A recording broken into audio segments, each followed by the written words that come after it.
musafir atau ngelmu sambil nyupir. Nah, jadi karena memang kita nih lagi di perjalanan menuju ke Amuntai. Ini jam 11 ya, kurang lebih di Banjarmasin jam 11 siang. Ini masih musim hujan, di Banjarmasin masih musim hujan, bahkan langit di luar sudah mulai mendung-mendung nih. Bahkan kemarin Teteh sempat ada dengar ada kabar di beberapa daerah itu ada yang banjir walaupun banjir ringan. Dan ini kita kayaknya perjalanan pertama setelah musim banjir ya kemarin ya. Jadi kemarin waktu kita keliling ke daerah-daerah banjir, kita sempat break, memulihkan juga karena memang banyak persiapan, harus mempersiapkan segala macam termasuk menyiapkan untuk layanan pembelajaran tatap muka yang sekarang nih sudah mulai digencarkan oleh pemerintah juga oleh lembaga-lembaga sekolah. Bagaimana di tempat teman-teman, apa sudah tatap muka nih? Gimana Pak? Ada yang nanya di Mawadah katanya udah tatap muka belum gitu. Kalau tatap muka sepenuhnya belum, tetapi kita memang sudah mulai bertahap ya. Jadi kan namanya juga pengen apa, membudayakan ya, membiasakan budaya baru. Ya kan otomatis kalau mau membudayakan kebiasaan baru ya kita harus melatih itu, tetapi tetap bertahap. Alhamdulillah juga ya Pak Dani, guru di Mawadah kemarin sudah vaksin, ada yang sudah vaksin yang kedua kali, Tata sama Bapak alhamdulillah sudah, juga beberapa guru yang masih baru vaksin pertama. Tetapi teman-teman, bukan berarti kalau sudah vaksin kita boleh dengan bebas leluasa melakukan segala macam ya. Justru itu hanya sebagai salah satu ikhtiar saja. Mudah-mudahan pokoknya kita doain semua tempat di sekolah-sekolah di Indonesia paling tidak tahun ajaran depan sudah kembali tatap muka. Kenapa perlu sih Pak tatap muka? Ya kan. Coba. Gini Teh, teman-teman mungkin sudah merasakan ya ayah bunda bahwa selama 1 tahun ini ketika pembelajaran tidak dilaksanakan secara tatap muka, kayaknya anak-anak kita pada kacau deh jadwalnya, kacau belajarnya, kacau semua. Meskipun mereka tetap belajar, mereka tetap mengikuti kegiatan pembelajaran secara daring, online gitu, tetapi dampaknya kan kita bisa sangat merasakan ternyata tidak seefektif pembelajaran ketika dilaksanakan dengan tatap muka. Bahkan ini yang menariknya Teh, anak-anak sangat rindu bangku sekolah itu. Pokoknya PTM sekarang menjadi sesuatu yang berharga sekali. Mewah banget PTM itu.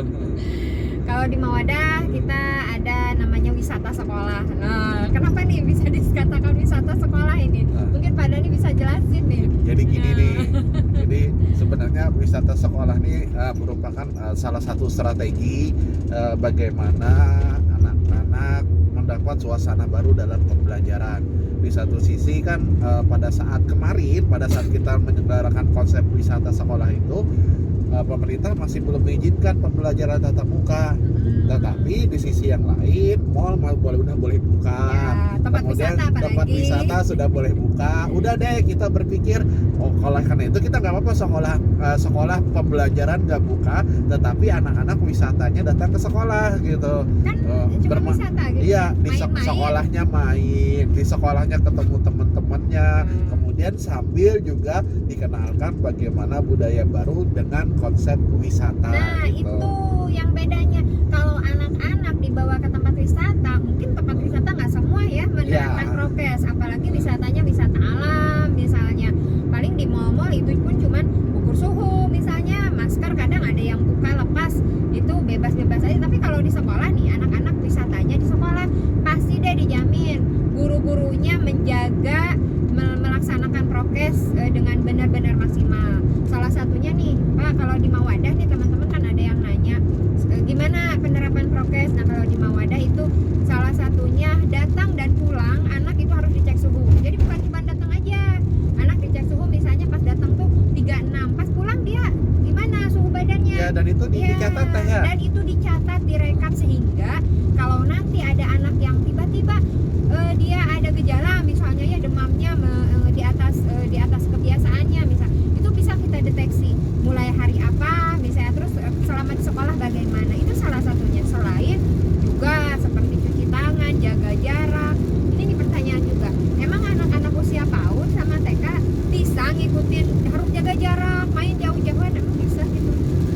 bisa, cuman harus bertahap. Memang kan anak-anak, apalagi pada saat awal-awal konsep wisata itu dibuka, anak-anak sepertinya sangat bahagia sekali mereka bisa ketemu teman-temannya. Memang pada awalnya perlu latihan dulu, perlu terus diingatkan.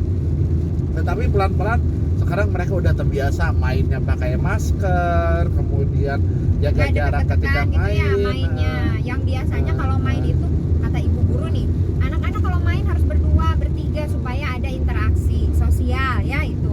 Nah sekarang anak-anak malahan mainnya harus sendiri-sendiri. Ternyata bisa loh ya. Kita udah coba loh, bener ini asli. Nanti insya Allah nih Teteh mau bikin video ya, video bagaimana konsep wisata sekolah yang kita laksanakan di Mawadah. Dan bener anak-anak bisa dilatih dengan budaya baru. Dia main di tempatnya tanpa mencampuri mainan teman, mendatangi tempat main teman, bisa loh itu. Kalau ini tetap dijaga ya mungkin agak aneh sih ya, anak-anak kok mainnya jadi individualistik gitu. Tetapi insya Allah kita kan sambil pelan-pelan kita akan mencari konsep bagaimana tetap interaksi komunikasi sosialnya terjadi. Mudah-mudahan justru ini malah menjadi inovasi baru ya pada. Ya. Yang jelas jauh lebih anak-anak jauh lebih merasa nyaman dibandingkan dengan 1 tahun sebelumnya kita melaksanakan dari. Orang tua juga berasa lebih nyaman, sangat terbantu dengan di satu sisi kan mereka udah nggak bisa lagi work from home, mereka sudah mulai pada bekerja normal, jam kerja juga normal. Di satu sisi ketika anak pembelajaran daring itu tidak ada yang jaga, kemudian tidak ada yang mengawasi. Ketika ada konsep wisata sekolah ini, orang tua sangat terbantu dan anak-anak merasa senang dan pastinya bergairah kembali anak-anak untuk hidup lah. Jadi kemarin tuh kita sempat ada juga ya dengar berita di salah satu daerah di Jawa, sekolah SD juga ada yang sudah mulai nih tatap muka. Nah teman-teman, kalau di Banjarmasin ini alhamdulillah kebijakan dari dinasnya, wali kotanya untuk yang kelas tinggi ya, kelas 6 ini, karena kan kita mau ujian nih, ujian akhir sekolah itu diperbolehkan tatap muka. Jadi ujian sekolahnya tatap muka, cuman mungkin sebagian orang tua malah bertanya juga, pas belajarnya daring, online, ujiannya tatap muka, ini bagaimana gitu kan. Pas ujian harus diawasi sama pengawas, harus jujur, harus segala macam.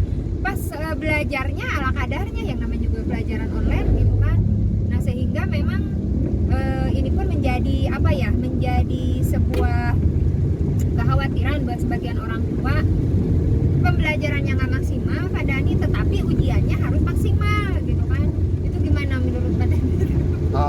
Sebenarnya kalau kita perhatikan memang ada ujian, tetapi ujian itu tidak sepenuhnya untuk dijadikan istilahnya itu nanti sebagai prasyarat ketika anak masuk di jenjang selanjutnya.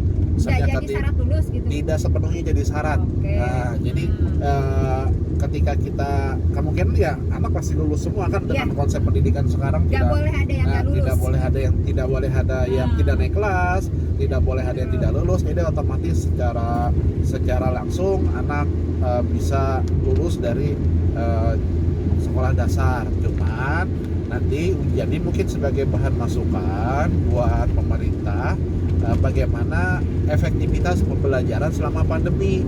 Jadi kan kelihatan tuh. Kemudian mungkin orang tua khawatir gimana kalau misalnya nanti masuk sekolah nilainya rendah, nggak diterima di SMP yang favorit gitu. Nah ini mungkin yang harus dirubah pola pikir ayah bunda, bahwa sekarang penerimaan SMP itu tetap nilai diperhatikan, cuma nilai tidak jadi nomor satu lagi. Yang jadi nomor satu sekarang itu pertama adalah usia anak. Nah jadi orang tua harus bisa memastikan bahwa ketika anak masuk SD itu benar-benar usia mencukupi, karena kalau masuk SD usianya nggak mencukupi dan dia lulus di dalam usia yang tidak mencukupi, kalau nggak salah itu SMP nggak bisa nerima atau bisa nerima dengan prioritas nomor sekian. Jadi usia harus mencukupi dulu. Jadi idealnya itu kalau nanti masuk SD itu usia 6-7 tahun lah, itu usia ideal. Mendekati 7 tahun itu semakin bagus, anak semakin siap belajar.